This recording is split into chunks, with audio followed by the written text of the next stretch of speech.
Welcome you all. দেখো, আজকে আমরা যেটা করব সেটা হচ্ছে বিল্ডিং মেটেরিয়াল শুরু করছি। আমাদের প্রথমে একটা লাইমের লেকচার ছিল, অবশ্যই সেটা দেখে নিতে পারো। সেকেন্ড চ্যাপ্টারে আমরা কিন্তু সিমেন্ট শুরু করব। দেখো, এখানে সিমেন্ট আমরা সবাই জানি। সিমেন্ট কি? সিমেন্ট একটা হচ্ছে বিল্ডিং মেটেরিয়াল, যেটা কংক্রিটে ইউজ হয়, মর্টার বানাতে ইউজ হয়। সেটা হচ্ছে বাইন্ডিং মেটেরিয়াল হিসাবে ইউজ করি। সিমেন্টকে কি করি তাহলে? বাইন্ডিং মেটেরিয়াল হিসাবে ইউজ করি। Binding material cement. এবার দেখো, কিছু জেনারেল ইনফরমেশন আছে যেগুলো খুবই ইম্পর্টেন্ট, পরীক্ষাতে এমসিকিউ আকারে পড়ে। আমি সেই পয়েন্টগুলোকে আমি প্রতিটা পয়েন্ট হিসাবে দিয়ে দিয়েছি। প্রতিটা পয়েন্ট কিন্তু এক একটা ইন্টারভিউ এর পয়েন্ট। তোমরা এগুলো নোট ডাউন করতে পারো। চ্যানেলটাকে অবশ্যই সবাই সবাই সাবস্ক্রাইব করে নাও, লাইক এবং শেয়ার করো। দেখো, সিমেন্ট তাহলে প্রথমে কে ইনভেন্টেড করেছিল? জোসেফ অ্যাসডিন 1824 সালে প্রথম ইনভেন্টেড করে। এটা কিন্তু এমসিকিউ এ মাঝে মধ্যে বিভিন্ন জায়গায় পরীক্ষায় স্টেট এইতে আর এসেছে দেখেছি আমি। পার ব্যাগ, আমাদের যে ব্যাগে সিমেন্ট আসে সেটাতে তাহলে কত কেজি সিমেন্ট থাকে? 50 কেজি সিমেন্ট থাকে। তাহলে 1 টনে কত? 1000/50 করলে কি পাবো আমরা? 20। 1 টন যদি সিমেন্ট বলে, সেখানে 20 ব্যাগ সিমেন্ট থাকবে। সিমেন্টের ডেন্সিটি কত? সিমেন্টের ডেন্সিটি হচ্ছে 1440 কেজি পার এমকিউ, মানে হচ্ছে 1 এমকিউ এ 1440 কেজি ওয়েট। সেটা হচ্ছে আমাদের ডেন্সিটি। গ্রাম পার সেন্টিমিটার কিউব বা সিসিতে বললে 1.44 গ্রাম পার সিসি। স্পেসিফিক গ্র্যাভিটি কত? ওপিসির স্পেসিফিক গ্র্যাভিটি 3.15। ঠিক আছে। ভলিউম অফ ব্যাগ, এক ব্যাগ যদি ভলিউম বলে সিমেন্টের, তাহলে তার ভলিউম কত?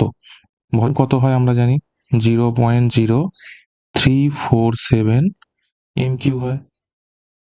এই এমকিউটাকে যদি আমি সেন্টিমিটার কিউবে পরিবর্তন করি, তাহলে এটা কিন্তু 35 সেন্টিমিটার কিউব হবে। ঠিক আছে,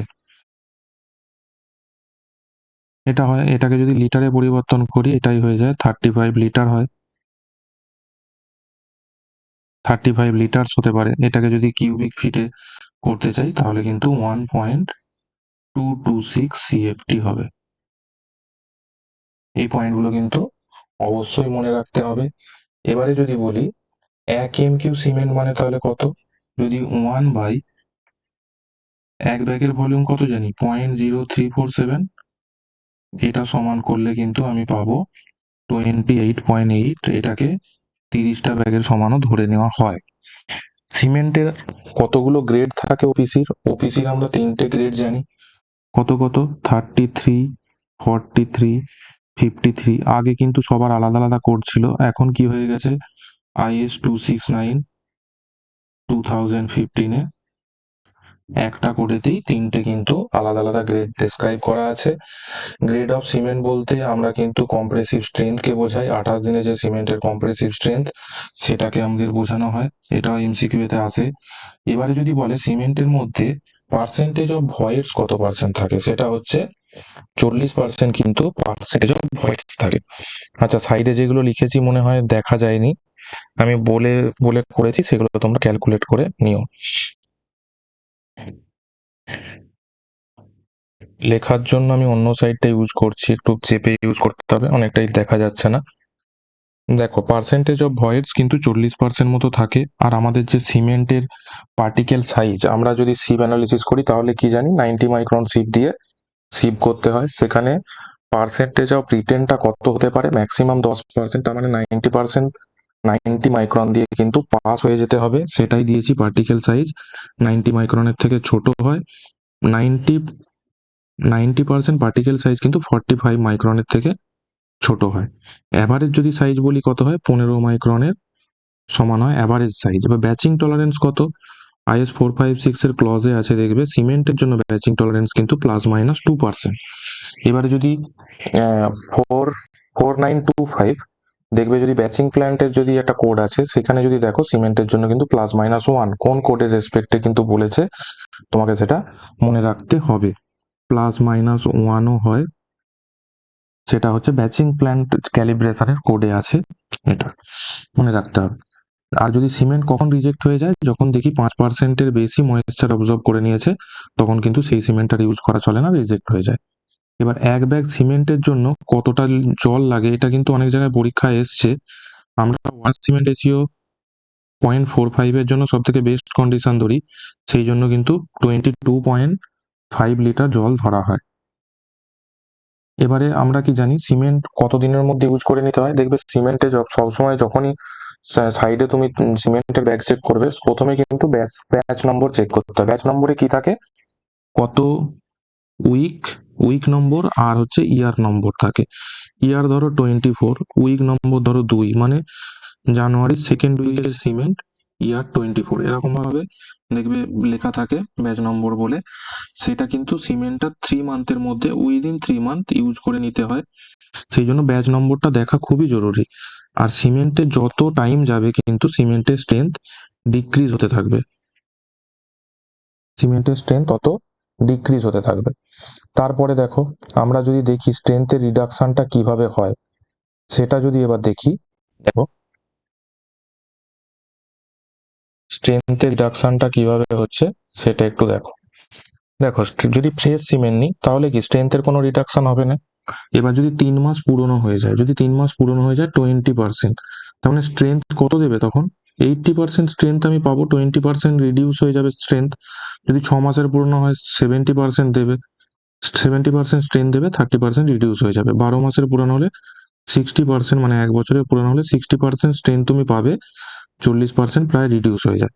আর যদি 2 বছর হয়ে যায়, তখন 50% স্ট্রেংথ পাবে, 50% স্ট্রেংথ কিন্তু রিডিউস হয়ে যাবে।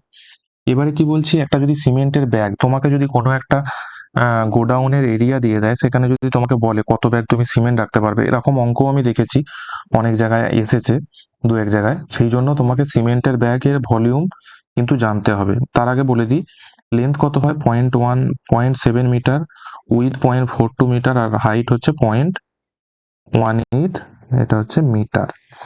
এরপরে ফ্লোর এরিয়া কতটা অকুপাই করবে, যদি আমি এটা লেন্থ, উইথ আর হাইট দিয়ে মাল্টিপল করি, 0.3 মতো আসে পার ব্যাগের ভলিউম।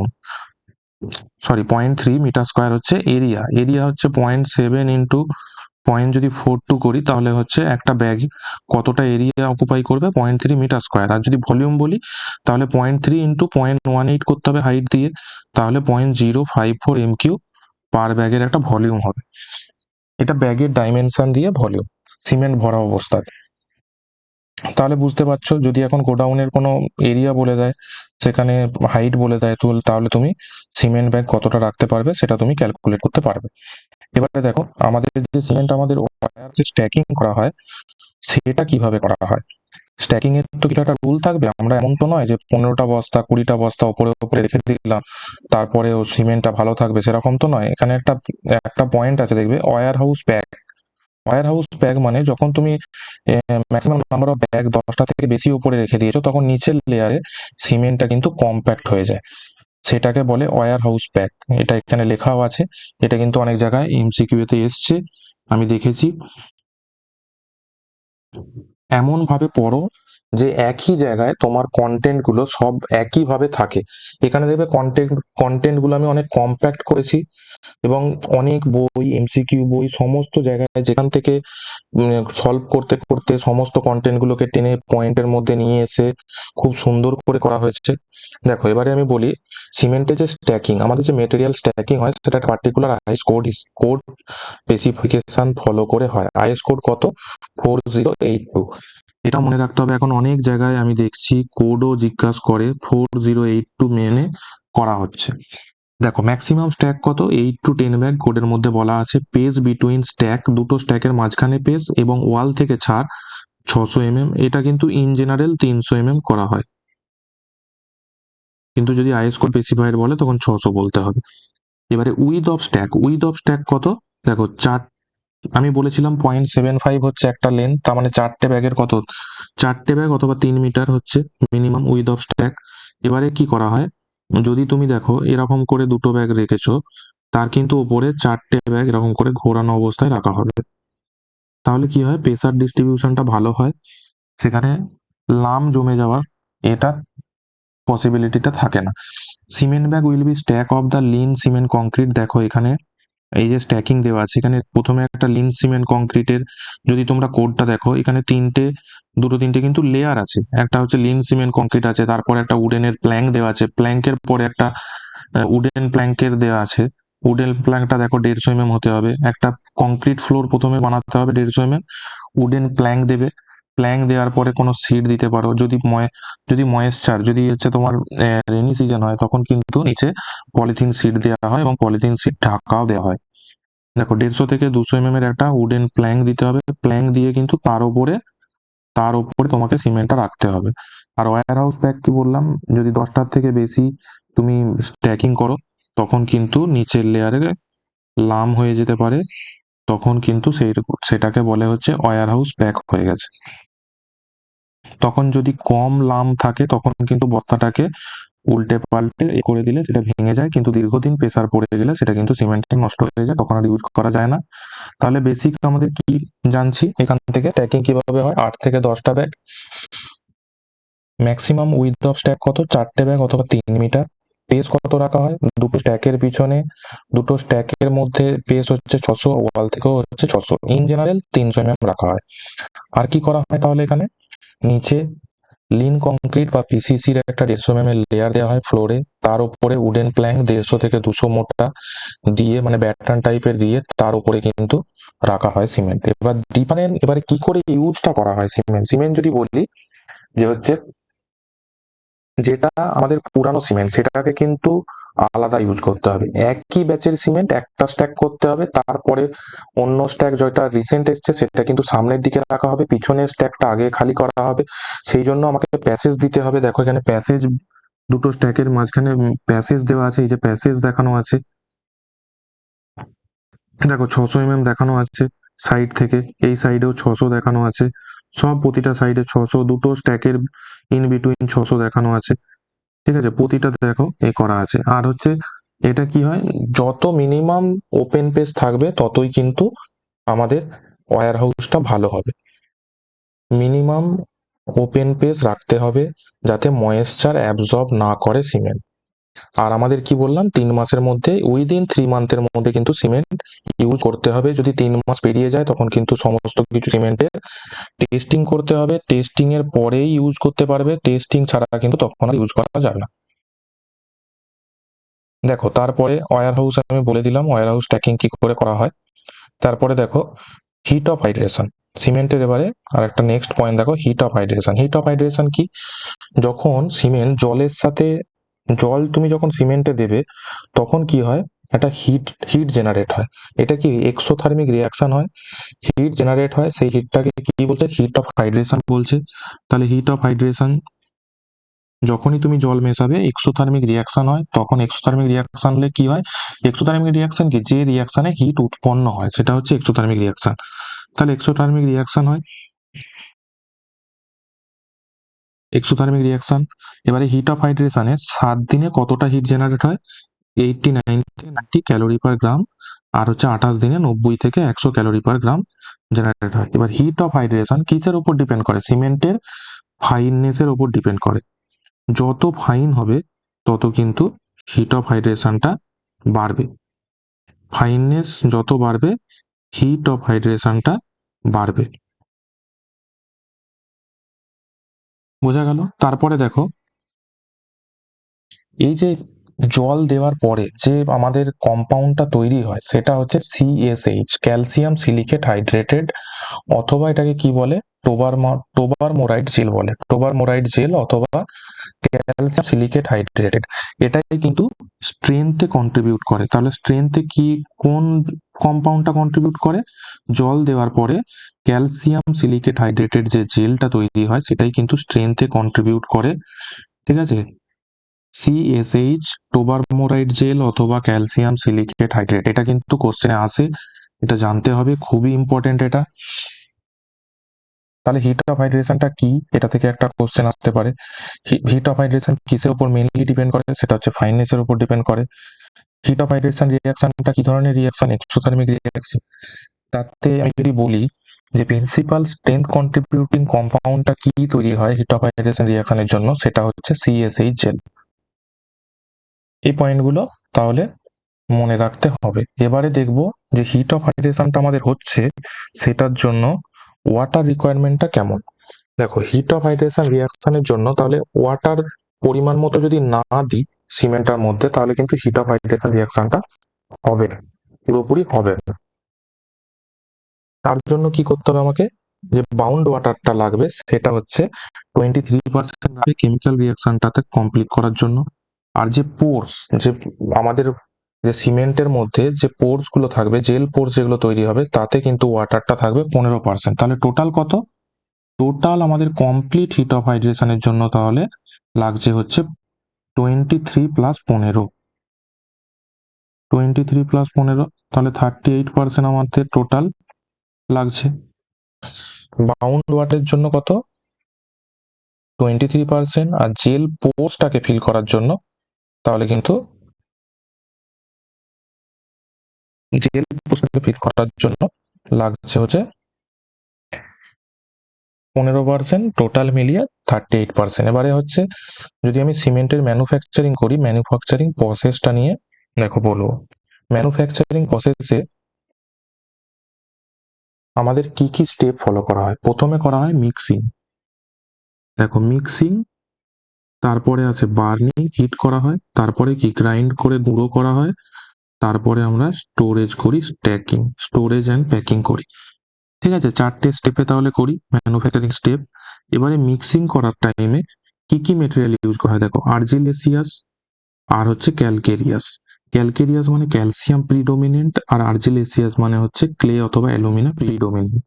সেটা হচ্ছে 1:2 রেশিওতে অ্যাপ্রক্স করা হয়ে থাকে। তাহলে আর্জিলেসিয়াস 1, ক্যালকেরিয়াস 2, 2 ভাগ, এর 1 ভাগ এর 2 ভাগ মোটামুটি মিক্সিং করা হয়। আর্জিলেসিয়াস কি কি মেটেরিয়াল, দেখো blast furnace, slag, marl, shale, clay etcetera হতে পারে। আর ক্যালকেরিয়াস কি কি ধরনের, limestone, chalk, cement rock, marine shell etcetera use করতে পারি। এবারে আমাদের প্রসেস, যে ম্যানুফ্যাকচারিং প্রসেস, সেটা হচ্ছে 2 ধরনের প্রসেস হয়ে থাকে, একটা হচ্ছে ওয়েট প্রসেস আর ড্রাই প্রসেস। ওয়েট প্রসেসে কিন্তু মিক্সিং এ জল দেওয়া হয়, স্লারির মতন তৈরি করে করা হয়। আর ড্রাই প্রসেসে ড্রাই করা হয়। দেখো, এবারে হচ্ছে দুটো প্রসেসের মধ্যে যদি তুলনা করি, র মেটেরিয়াল ড্রাই প্রসেসে কি হার্ডার, আর ওয়েট প্রসেসে অল টাইপ অফ মেটেরিয়াল আমি ইউজ করতে পারি। যদি ড্রাই প্রসেস বলি, তাহলে কিন্তু টাইম কনজাম্পশন ড্রাই প্রসেসে কম হয়, ওয়েট প্রসেসে কিন্তু বেশি হয়। ফুয়েল কনজাম্পশন ড্রাই প্রসেসে লেস, যেহেতু এটা ওয়েট ওয়েট কন্ডিশনে থাকবে, সেখানে কিন্তু ফুয়েল কনজাম্পশনটা হাই হয়। ফিজিক্যাল স্টেট কি, সলিড র মেটেরিয়াল ইউজ, র মেটেরিয়াল ইন স্লারি ফর্ম, বললাম না স্লারি ফর্মে ইউজ করা হয়। কোয়ালিটি কি, ইনফেরিয়ার কোয়ালিটি পাওয়া যায়, আর এখানে সুপিরিয়র কোয়ালিটি পাওয়া যায়, সুপিরিয়র কোয়ালিটি পাওয়া যায়। এবার টেম্পারেচারটা খুব ইম্পর্টেন্ট।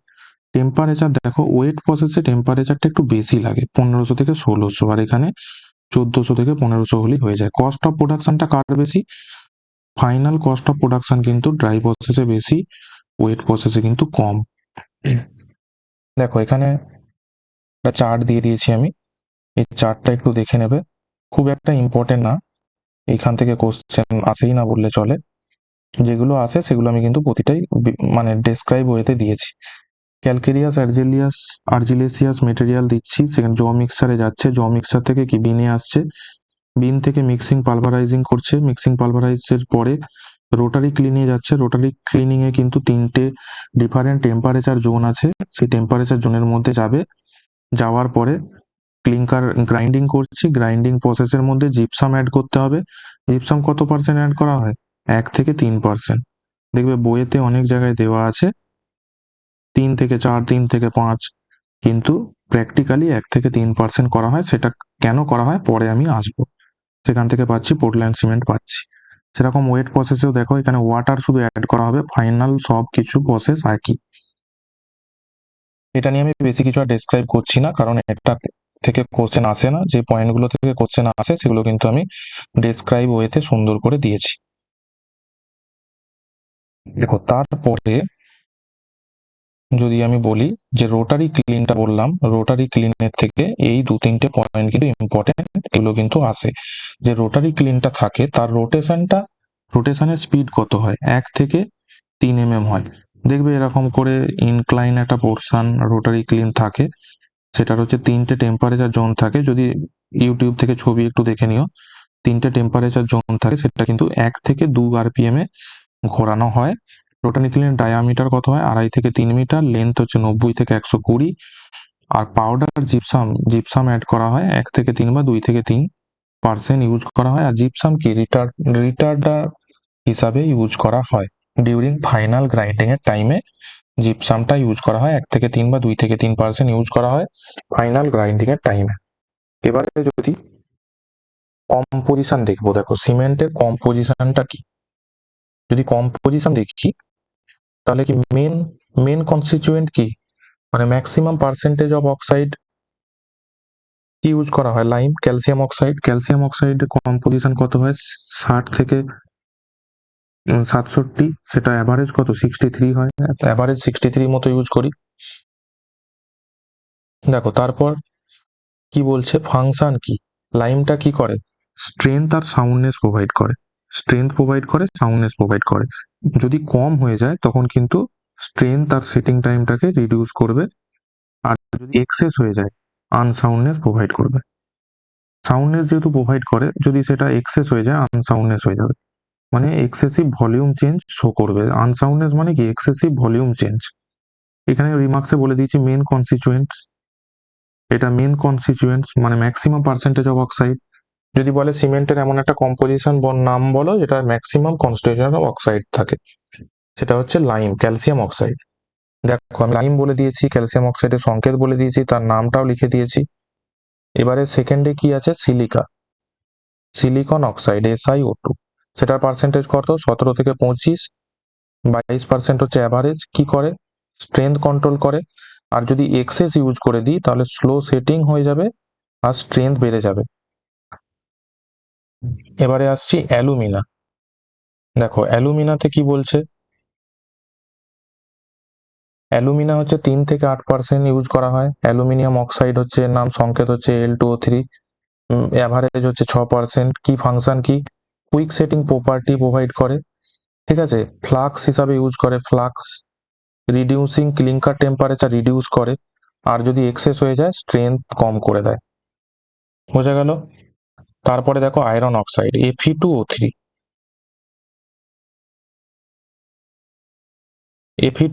দেখো এটা কি 0.5 থেকে 6%, 3% হচ্ছে অ্যাভারেজ। ইম্পার্টস কি করে, কালার প্রডিউস করে, রেডিশ কালার, যে ব্রিকের রেডিশ কালার হয় সেটা কিন্তু আয়রন অক্সাইড প্রোভাইড করে। আয়রন অক্সাইড কিন্তু কালার, স্ট্রেংথ, হার্ডনেস তিনটেই প্রোভাইড করে।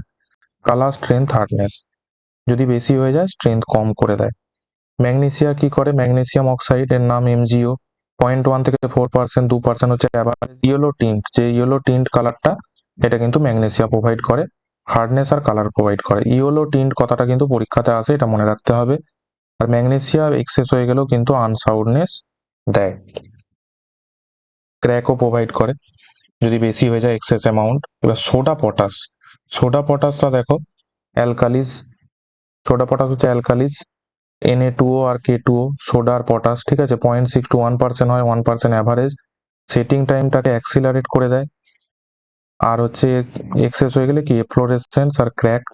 মিনিমাম পার্সেন্টেজ অফ অক্সাইড হচ্ছে সোডা পটাশ থাকে, মিনিমাম পার্সেন্টেজ অফ অক্সাইড যদি বলে তাহলে সেটা সোডা পটাশ বা অ্যালকালিস বলতে হবে। আর জিপসাম আমরা কি জন্য ইউজ করি, CaSO4 2H2O, ক্যালসিয়াম সালফেট জিপসামের নাম। এটা হচ্ছে 1 থেকে 3%, অ্যাভারেজ কত 3% থাকে।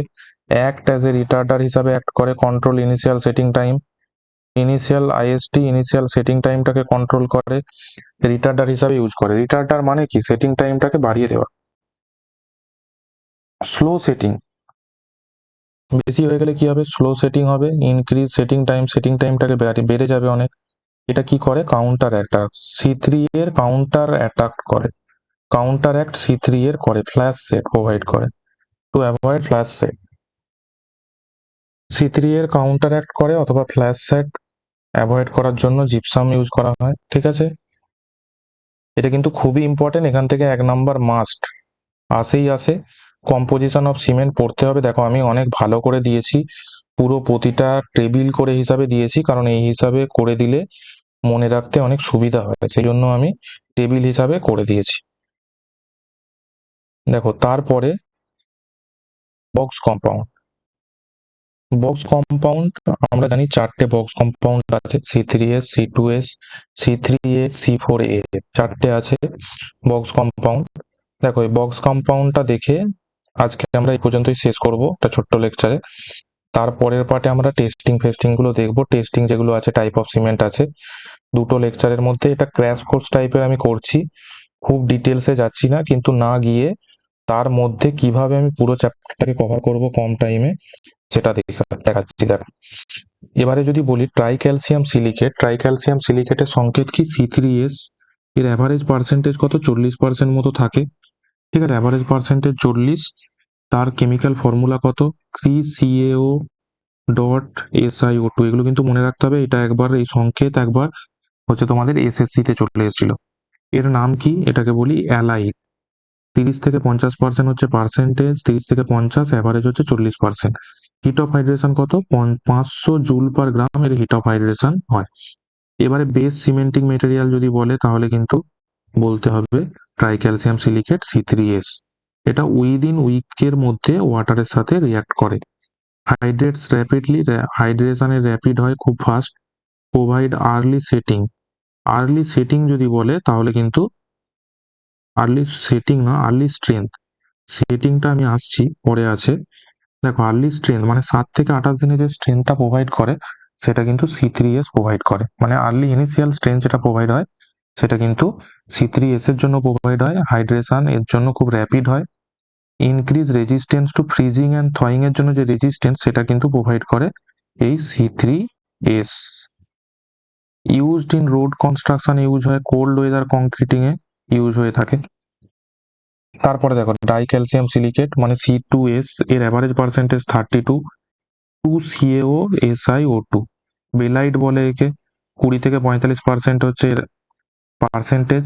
আর কত hit of hydration? 260 joule per gram hit of hydration, মানে আপনার হিট অফ হাইড্রেশন এ উৎপন্ন করে। তারপরে দেখো reacts with water very slowly, খুব স্লোলি ওয়াটারের সাথে রিয়াক্ট করে, সেই জন্য কি স্লোলি রিয়াক্ট করার জন্য এটা কিন্তু আলটিমেট স্ট্রেংথ প্রোভাইড করে, আলটিমেট বা প্রোগ্রেসিভ স্ট্রেংথ, যেটা ইয়ার 1 ইয়ার বা মোর ইয়ার, এক বছর থেকে 2 বছর তারও পরে যেটা আলটিমেট স্ট্রেংথ সেটা কিন্তু প্রোভাইড করে। হিট অফ হাইড্রেশনটা কিন্তু এর সব থেকে কম, 4টে বক্স কম্পাউন্ডের মধ্যে hit of hydration less hit of hydration. তারপর দেখো impart resistance to chemical attack থেকে রেজিস্ট্যান্স প্রোভাইড করে কে? C2S। এটা কি ড্যাম, যেটা মাস কংক্রিট ইউজ হয় সেই সব জায়গায় ইউজ করা হয়, ড্যাম, রিটেনিং ওয়াল, হাইড্রোলিক স্ট্রাকচার, এইসব যখন স্ট্রাকচার তৈরি করা হয় তখন কিন্তু C2S ইউজ করা হয় ম্যাক্সিমাম পরিমাণ। এবার হচ্ছে try calcium silicate 3CaO Al2O3। আমি যেটা আগে বলছিলাম এটা হচ্ছে ইনিশিয়াল সেটিং প্রোভাইড করে, সেটিং মানে ফ্ল্যাশ সেট প্রোভাইড করে। এটা কি উইদিন 24 ঘন্টা এটা কিন্তু জলের সাথে রিয়াক্ট করে। ম্যাক্সিমাম অ্যাফিনিটি টুয়ার্ডস ওয়াটার যদি বলে তাহলে কিন্তু C3A হবে। হাই হিট অফ হাইড্রেশন দেখো সব থেকে বেশি 865, এটার পার্সেন্টেজ কত? 8 থেকে 12, অ্যাভারেজ হচ্ছে 10%। আর এটাকে বলে সেলাইট বলে। নো কন্ট্রিবিউশন, স্ট্রেংথে কোনো কন্ট্রিবিউট করে না, ঠিক আছে। C3A রেসপন্সিবল ফর সালফেট অ্যাটাকের জন্য responsible for most undesirable properties হচ্ছে C3 এর জন্য কি ফ্ল্যাশ সেট হয়, responsible for flash set, initial set হয়ে যায়, সেট হার্ডেন্ড হয়ে যায় কংক্রিট, সেই জন্য কি মোস্ট আনডিজারেবল প্রপার্টিজ প্রোভাইড করে। এটা কিন্তু আন্ডার ওয়াটার কনস্ট্রাকশনের জন্য ভালো। জলেতে কি আমার তাড়াতাড়ি সেটিং দরকার, তাড়াতাড়ি সেটিং কে প্রোভাইড করবে? C3 এর পরিমাণ বেশি থাকলে সেটা আন্ডার ওয়াটারে তাড়াতাড়ি সেট হবে। হিট অফ হাইড্রেশনের সব থেকে বেশি, সেই জন্য তাড়াতাড়ি সেট হয় 865। সেট আর স্ট্রেংথ কিন্তু আলাদা। স্ট্রেংথ যদি বলে তাহলে C3A, যদি বলে ইনিশিয়াল সেট কে হয়, সেট কার কারণে হয় তাহলে কিন্তু ট্রাইক্যালসিয়াম অ্যালুমিনেট C3A। সেট আর স্ট্রেংথ কিন্তু আলাদা, এটা মনে রাখতে হবে, অনেকেই ভুল করে ফেলো। তারপরে দেখো টেট্রা ক্যালসিয়াম অ্যালুমিনোফেরেট, যেটার অ্যাভারেজ পার্সেন্টেজ হচ্ছে 9%, 6 থেকে 10%, এটাকে ফেলাইট বলে। তাহলে এলাইট, বেলাইট, সেলাইট আর ফেলাইট, 4CaO, Al2O3, Fe2O3, এটা হচ্ছে ফর্মুলা। আর 420 হচ্ছে হিট অফ হাইড্রেশন। এটা হচ্ছে ওর সিমেন্টিং মেটেরিয়াল, কোনো ইঞ্জিনিয়ারিং সিগনিফিকেন্স এই মেটেরিয়ালটা নেই, সেই জন্য এটাকে ওর সিমেন্টিং মেটেরিয়াল বলে। কিন্তু এর রেট অফ হাইড্রেশন সব থেকে বেশি। রেট অফ হাইড্রেশন আর হিট অফ হাইড্রেশন দুটো আলাদা কথা। রেটটা হচ্ছে C4AF এর সব থেকে বেশি, আর হিট অফ হাইড্রেশন কিন্তু C3A এর সব থেকে বেশি। React with water within 24 hours, এটাও জলের সাথে উইদিন 24 ঘন্টার মধ্যে রিয়াক্ট করে। প্রোভাইড লেস অর নেগলিজেবল স্ট্রেংথে কোনো কন্ট্রিবিউট করে না। It is not susceptible to sulphate attack like C3A এর মতো সালফেট অ্যাটাক কিন্তু এ সাসেপ্টেবল নয়, এটা মনে রাখতে হবে।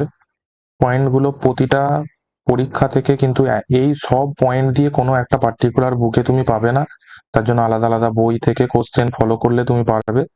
সেই পয়েন্টগুলো কিন্তু আমি সমস্ত দিয়ে দিয়েছি এখানে।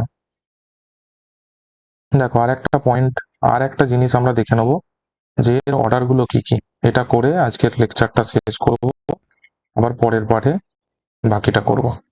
দেখো বাইন্ডিং অর সিমেন্টিয়াস প্রপার্টি যদি বলি তাহলে কিন্তু C3S এর সব থেকে বেশি, তারপরে C2S, তারপরে C3A, তারপর C4A। যদি হিট অফ হাইড্রেশন বলেছি তাহলে C3A সব থেকে বেশি, কত সেটাও আমি বলে দিয়েছি, 865 হয়। C3S, C3S, C4AF, C2S। যদি রেট অফ কার বেশি, C4AF এর বেশি, তারপরে C3A, তারপরে C2S, তারপরে C2S। দেখো স্ট্রেংথ কে প্রোভাইড করে, ইনিশিয়াল স্ট্রেংথ C2S, তারপরে আলটিমেট স্ট্রেংথ, আর এই দুটোর প্রায় স্ট্রেংথ নেগলিজেবল, প্রোভাইডই করে না, কন্ট্রিবিউশন খুব বেশি নেই। সেটিং টাইম যদি বলি, সেটিং এ কিন্তু C3A, তারপর C4AF, তারপর C3S, তারপরে C2S। তাহলে কিন্তু এইগুলো কিন্তু পড়তে হবে অর্ডারগুলো। এবারে বলছি হিট অফ হাইড্রেশনটা কি, অ্যামাউন্ট অফ হিট যেটা প্রডিউস করে 1 গ্রাম কোনো কম্পাউন্ড যতটা হিট প্রডিউস করে সেটাকে বলছে হিট অফ হাইড্রেশন। আর রেট অফ হাইড্রেশনটা কি, স্পিড অফ রিয়াকশনটাকে বলে, mass of compound reaction per second. তাহলে দুটো টার্ম পুরোপুরি আলাদা, এটা মনে রাখতে হবে। দেখো সবাই চ্যানেলটাকে সাবস্ক্রাইব করে নাও এবং শর্ট নোট বানাতে থাকো। এই ধরনের শর্ট নোট যদি তোমার কাছে থাকে, তুমি খুব ইজিলি কম টাইমে রিভাইজ করতে পারবে, ম্যাক্সিমাম টাইম রিভাইজ করতে পারবে, অনেকগুলো বই পড়ার দরকার হবে না। সবাই চ্যানেলটাকে সাবস্ক্রাইব করো, শেয়ার করো। আজকের মতো এতটুকুই পড়ালাম, এরপরে কিন্তু বাকিটা অন্য একটা লেকচারে আমি কভার করব। দেখো আগে আমি বিল্ডিং মেটেরিয়ালে বলেছি, লাইম শেষ করে দিয়েছি আগে একটা এতে। যদি বলো যে লাইমটা সাউন্ডটা ক্লিয়ার ছিল না আরেকবার করতে, তাহলে করিয়ে দেবো। লাইম, সিমেন্ট, এখানে আমি প্রতিটা কি কি চ্যাপ্টার আমি করাবো সেটা দিয়ে দিয়েছি, দেখতে পারো।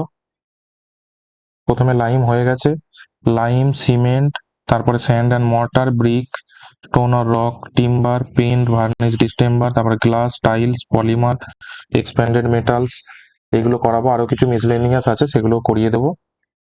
চলো আজকের মতো এতটুকুই, নেক্সট লেকচারে আবার দেখা হচ্ছে।